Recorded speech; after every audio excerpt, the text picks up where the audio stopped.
Ito mga writer na to, dikit-dikit sumulat. Ay, ano, Russell, hindi. Russell naman, oh. Ayun, tumakas si Russell. Russell, tumakas sa camera. Tapos sasabihin nyo, papagalitan na naman niya, binabash nyo ako.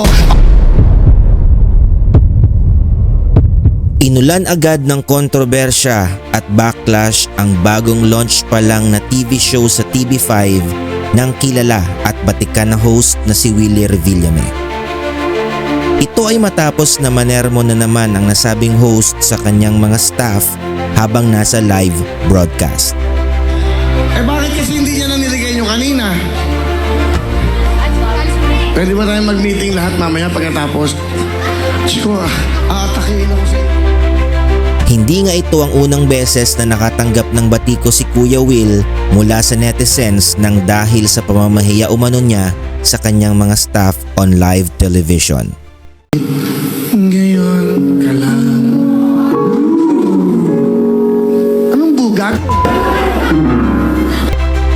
At hindi nga lang staff ni Kuya Will ang nakatikim ng kanyang inis kundi pati na rin ang ibang contestant. Kahon ko, Kuya Will, kahon ko. Ang tigas ng ulo mo! Magdesisyon ka na! Pera kaon! Walang makapagsabi kung ano ang pinag-ugatan ng sunod-sunod na mga insidente ng pag-init ng ulo ni Kuya Will sa kanyang bagong show. Ayon kasi sa ratings sa pilot episode ng Will to Win noong July 15 ay nakakuha lamang ito ng 2.7% at 9.6% naman ang kalabang time slot nito sa kabilang channel na Family Feud. Pero ayon kay Willie ay hindi siya naaapektuhan ng ganitong ratings. Ngunit may pasaring ang nasabing host sa kabilang show dahil umano sa pilot episode nga nito ay tinapat ng Family Feud na i-guest ang kanyang anak na si Meryl Soriano at ang tiyahin nito na si Maricel Soriano. Naikutan na ni Willie Revillame ang lahat ng malalaking networks dito sa ating bansa. Sa dami ng naging shows niya ay hindi na rin mabilang ang kanyang mga mahihirap na sitwasyon na pinagdaanan.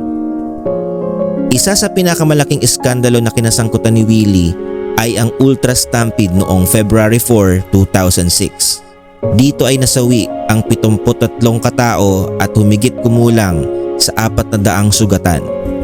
Ito ay naganap noong first year anniversary ng kanyang show na Wawawi kung saan 30,000 na katao ang pumila sa labas ng Ultra Stadium upang lumahok sa nasabing event.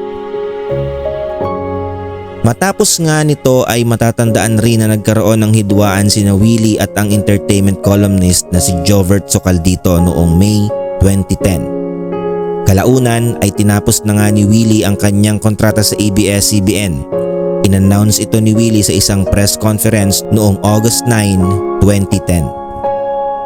Medyo matagal din nagpahinga si Kuya Will na gumawa ng game show matapos ang kanyang huling TV show sa Wawawin noong April 2023. Hindi lingid sa kaalaman ng marami ang mga kontrobersya na pinagdaanan ni Willie Revillame.